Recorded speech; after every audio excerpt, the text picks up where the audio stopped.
이 강의에서는 배달의 민족 메뉴판을 어떻게 세팅해야 실제 주문까지 이어지는 구조를 만들 수 있는지 설명드리겠습니다. 단순히 메뉴를 등록하는 개념이 아니라 고객이 클릭하고 고민하고 결국 결제까지 이어지게 만드는 흐름을 이해하는 게 핵심입니다. 많은 분들이 메뉴판을 그냥 정보 나열이라고 생각하시는데 실제로는 하나의 판매 구조입니다. 고객은 가게에 들어오는 순간부터 이미 선택을 시작하고 있고 메뉴판은 그 선택을 설계하는 공간입니다. 그래서 오늘 교육에서는 어떤 메뉴를 어떻게 보여줘야 하는지, 어떤 구조로 배치해야 하는지, 그리고 어떤 요소가 클릭과 주문을 만드는지를 단계별로 설명드리겠습니다. 결론적으로 이 강의를 다 들으시면 그냥 등록된 메뉴판이 아니라 팔리는 메뉴판을 만들 수 있는 기준을 가져가시게 됩니다. 여기서 가장 먼저 중요한 게 메뉴 모음 컷입니다. 이건 고객이 가게에 들어왔을 때 가장 먼저 보는 화면이고 클릭을 결정짓는 핵심 요소입니다. 단순히 음식 사진을 모아놓는 게 아니라 이 가게가 어떤 메뉴를 잘하는지를 한눈에 보여주는 구조로 만들어야 합니다. 실무 기준으로는 최소 6종 정도 구성을 권장드립니다. 대표 메뉴 2개, 인기 메뉴 2개, 사이드 또는 추가 메뉴 2개 정도로 구성하면 됩니다. 여기서 중요한 건 배치입니다. 고객은 화면을 빠르게 후기 때문에 대표 메뉴가 바로 눈에 들어오도록 위치를 잡아야 합니다. 또 하나 중요한 포인트는 통일감입니다. 접시 스타일, 배경, 색감이 제각각이면 신뢰도가 떨어집니다. 같은 톤으로 맞춰줘야 전문적으로 보입니다. 정리하면 메뉴 모음 컷은 보기 좋게가 아니라 클릭을 유도하게 만드는 게 핵심입니다. 이걸 제대로 만들면 체류 시간이 늘어나고 클릭률이 올라가고 결국 매출로 이어집니다. 다음은 한 그릇 메뉴입니다. 이건 주문 구조를 설계하는 가장 중요한 단계입니다. 고객은 복잡한 선택을 싫어합니다. 그래서 한 번에 선택할 수 있는 구조를 만들어주는 게 핵심입니다. 예를 들어 김치찌개를 판매한다고 했을 때 단품만 등록하는 게 아니라 1인분, 정식, 구성형 이렇게 나눠서 고객이 상황에 맞게 선택할 수 있게 만들어야 합니다. 여기서 중요한 건 고객이 클릭했을 때 고민하지 않게 만드는 구조입니다. 옵션이 많다고 좋은 게 아니라 바로 선택할 수 있는 구조가 좋은 구조입니다. 그리고 가격도 명확해야 합니다. 애매한 가격 구조는 이탈로 바로 이어집니다. 정리하면 한 그릇 메뉴는 단순 등록이 아니라 주문을 쉽게 만드는 설계입니다. 이 구조가 잘 잡혀야 실제 주문 전환율이 올라갑니다. 이제 할인 설정입니다. 많은 분들이 할인을 단순히 가격 낮추기라고 생각하시는데 실제로는 보이기 위한 전략입니다. 배달의 민족에서는 할인 여부 자체가 노출과 클릭에 직접적인 영향을 줍니다. 예를 들어 1만원짜리를 9,900원으로 만드는 것, 이건 단순히 100원 차이지만 고객 입장에서는 훨씬 저렴하게 느껴집니다. 이게 바로 심리 가격 전략입니다. 또 정액 할인과 정률 할인이 있는데 고객이 이해하기 쉬운 방식으로 설정하는 게 중요합니다. 여기서 핵심은 무조건 많이 깎는 게 아니라 매력적으로 보이게 만드는 것입니다. 그리고 할인은 너무 남발하면 오히려 브랜드 가치가 떨어질 수 있기 때문에 전략적으로 사용하셔야 합니다. 결론적으로 할인은 비용이 아니라 클릭을 만드는 도구입니다. 배민 한 그릇 할인은 굉장히 중요한 기능입니다. 이걸 잘 활용하면 추가 비용 없이도 노출을 확보할 수 있습니다.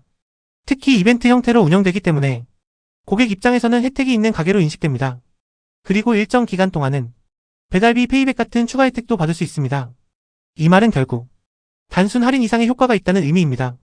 노출이 늘어나고 클릭이 늘어나고 결과적으로 신규 고객 유입까지 이어집니다. 그래서 초반 운영에서는 이 기능을 적극적으로 활용하는 걸 추천드립니다. 정리하면 한 그릇 할인은 단순 할인 기능이 아니라 노출 유입 전환을 동시에 잡는 핵심 전략입니다. 이제 한 그릇 할인 기능을 실제로 사용하려면 어떤 조건이 필요한지 보겠습니다. 기본적으로 기존 메뉴 금액에서 최소 10% 이상 할인을 적용해야 입점이 가능합니다. 그리고 중요한 기준이 하나 더 있습니다. 할인 적용 후 가격이 5,000원에서 12,000원 사이에 들어와야 합니다. 이 가격 구간이 왜 중요하냐면 배달 플랫폼에서는 고객이 가장 부담 없이 주문하는 핵심 가격대이기 때문입니다. 또 하나 중요한 포인트는 노출입니다. 이 한 그릇 할인 메뉴는 가게당 최대 3개까지 노출이 가능하기 때문에 어떤 메뉴를 넣을지 전략적으로 선택하셔야 합니다. 여기서 추천드리는 방식은 가장 많이 팔리는 메뉴, 그리고 신규 고객이 처음 접근하기 좋은 메뉴를 넣는 겁니다. 그리고 페이백 구조도 같이 보셔야 합니다. 일정 금액이 다시 돌아오기 때문에 실제 체감 할인 부담이 줄어드는 구조입니다.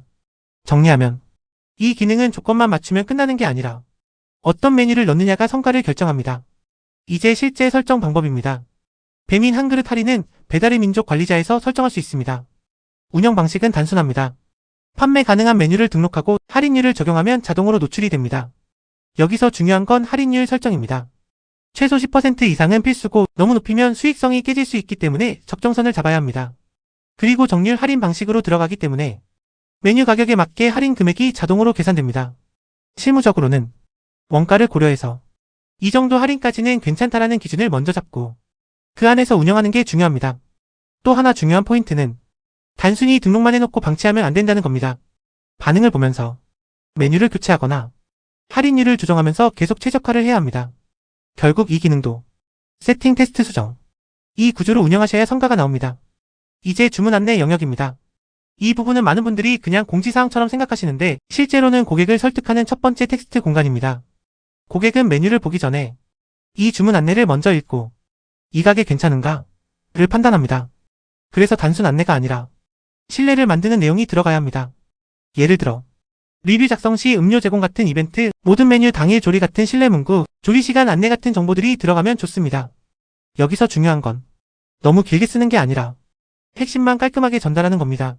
초보자분들이 많이 하는 실수가 홍보 문구를 너무 길게 쓰거나 중복된 내용을 계속 넣는 건데 이건 오히려 신뢰도를 떨어뜨립니다.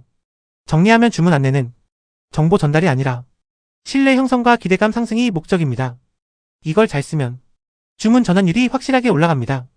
이제 메뉴 사진입니다. 이건 정말 중요합니다. 고객은 텍스트를 읽기 전에 사진을 보고 주문을 결정합니다.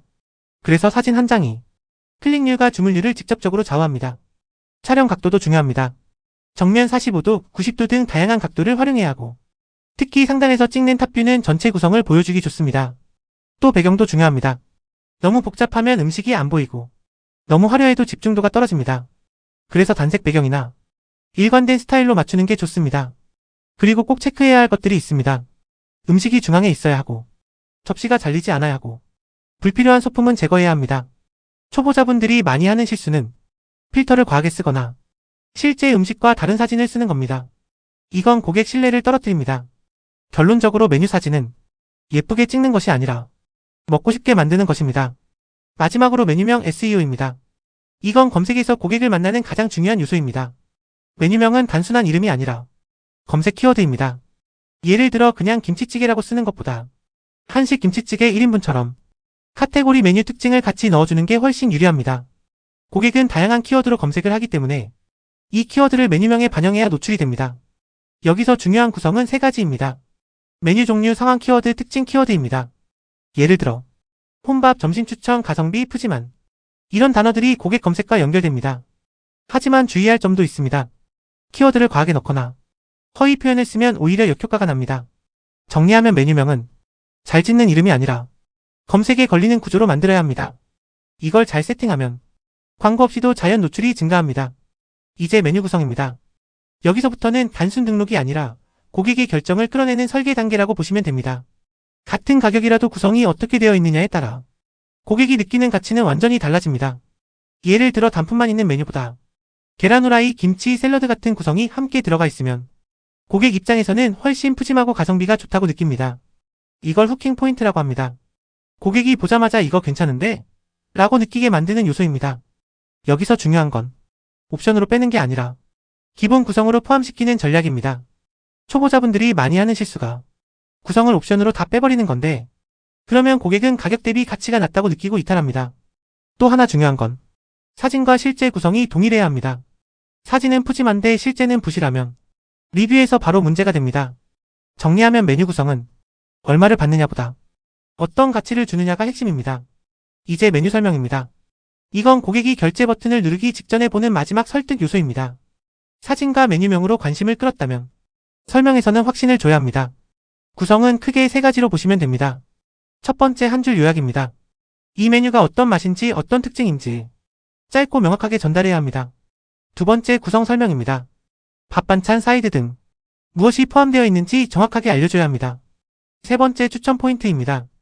왜 이 메뉴를 선택해야 하는지 고객 입장에서 이유를 만들어주는 겁니다. 여기서 중요한 건 길게 쓰는 게 아니라 읽기 쉽게 핵심만 전달하는 겁니다. 초보자분들이 자주 하는 실수는 장황하게 쓰거나 의미 없는 표현을 반복하는 건데 이건 오히려 집중도를 떨어뜨립니다. 정리하면 메뉴 설명은 정보 전달이 아니라 결제 버튼을 누르게 만드는 확신 제공입니다. 이제 리뷰 옵션입니다. 이건 단순 이벤트가 아니라 주문과 별점을 동시에 끌어올리는 핵심 장치입니다. 구조를 보면 리뷰 옵션 설정, 이벤트 참여 증가, 리뷰 및 별점 상승, 노출 증가 이렇게 이어집니다.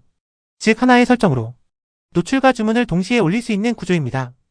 여기서 중요한 건 부담 없이 제공 가능한 메뉴로 구성하는 겁니다. 예를 들어 단가가 낮고 재고 관리가 쉬우며 조리가 간단한 메뉴를 선택하는 게 좋습니다. 또 반드시 최상단에 등록해야 합니다. 고객이 주문 전에 혜택을 인지해야 참여율이 올라갑니다. 주의할 점도 있습니다. 배달비를 제외하고 설정해야 하고 과도한 혜택은 오히려 부담이 될 수 있습니다. 정리하면 리뷰 옵션은 단순 서비스가 아니라 노출을 끌어올리는 성장 장치입니다. 이제 중요한 부분입니다. 왜 고객이 들어왔다가 주문을 안 하고 나가는지입니다. 가게 화면에서 고객이 가장 중요하게 보는 요소는 리뷰, 별점, 메뉴 가격, 혜택 순입니다. 특히 리뷰는 거의 절대적인 영향력을 가지고 있습니다. 데이터를 보면 리뷰가 부족하거나 관리가 안 된 경우 주문을 포기한 경험이 있는 고객이 매우 많습니다. 또 가격 외에도 가게 정보가 불명확하거나 메뉴 설명이 부족한 경우에도 이탈이 발생합니다. 즉 고객은 단순히 메뉴만 보는 게 아니라 이 가게를 믿을 수 있는가를 판단합니다. 그래서 우리가 앞에서 설명드린 사진, 메뉴명, 설명, 리뷰 옵션 이 모든 요소가 연결되는 겁니다. 정리하면 주문 전환이 안 되는 이유는 특정 한 가지 문제가 아니라 전체 구조가 설계되지 않았기 때문입니다. 마지막으로 카테고리와 메뉴 순서입니다. 이건 고객 동선을 설계하는 단계입니다. 고객은 위에서 아래로 스크롤하면서 메뉴를 탐색합니다.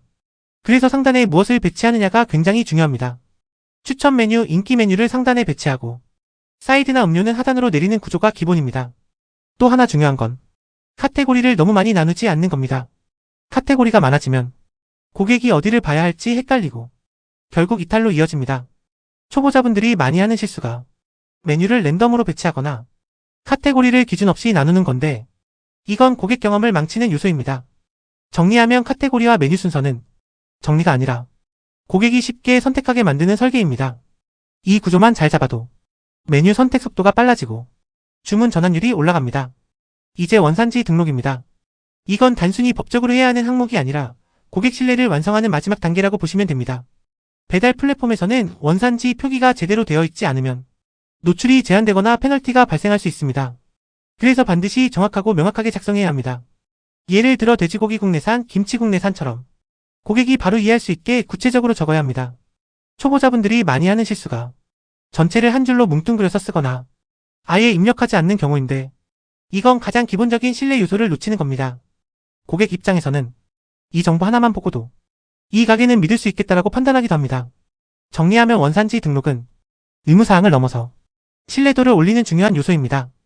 이제 음료와 주류입니다. 많은 분들이 이 부분을 가볍게 보시는데 실제로는 객단가를 올리는 가장 쉬운 방법입니다. 고객은 메인 메뉴를 주문할 때 추가로 선택할 수 있는 옵션이 있으면 자연스럽게 같이 구매하는 경우가 많습니다. 예를 들어 콜라 추가 음료 세트 구성 같은 것들이 전체 결제 금액을 올리는 구조입니다. 여기서 중요한 건 배치입니다. 메뉴 끝에 따로 두는 게 아니라 주문 흐름 안에서 자연스럽게 선택되도록 구성해야 합니다. 또 가격도 중요합니다. 너무 비싸면 추가 구매가 안 일어나고 적당한 가격대여야 부담 없이 선택합니다. 그리고 구성도 전략적으로 잡아야 합니다. 메인 메뉴 음료 조합 또는 세트 형태로 만들어주면 고객 입장에서 선택이 쉬워집니다. 정리하면 음료와 주류는 단순 추가 메뉴가 아니라 객단가를 자연스럽게 끌어올리는 장치입니다. 마지막으로 메뉴 옵션 관리입니다. 이건 상위 매장들이 공통적으로 잘하는 부분입니다. 첫 번째는 가메뉴 등록입니다. 이건 실제 판매 목적이 아니라 카테고리 확장과 검색 노출을 위한 전략입니다. 예를 들어 다양한 키워드로 가게가 검색될 수 있도록 메뉴를 추가로 구성하는 방식입니다. 두 번째는 숨김 처리입니다. 판매하지 않는 메뉴를 삭제하는 게 아니라 숨김으로 처리해서 데이터는 유지하는 겁니다. 이렇게 하면 나중에 다시 활용할 수 있고 운영 효율도 올라갑니다. 중요한 포인트는 노출과 운영을 분리해서 생각해야 한다는 겁니다. 잘 안 나가는 메뉴를 그냥 두는 게 아니라 전략적으로 숨기고 필요한 메뉴만 전면에 노출시키는 구조로 가야 합니다. 정리하면 메뉴 옵션 관리는 단순 관리가 아니라 노출 전략 운영 효율을 동시에 잡는 핵심입니다.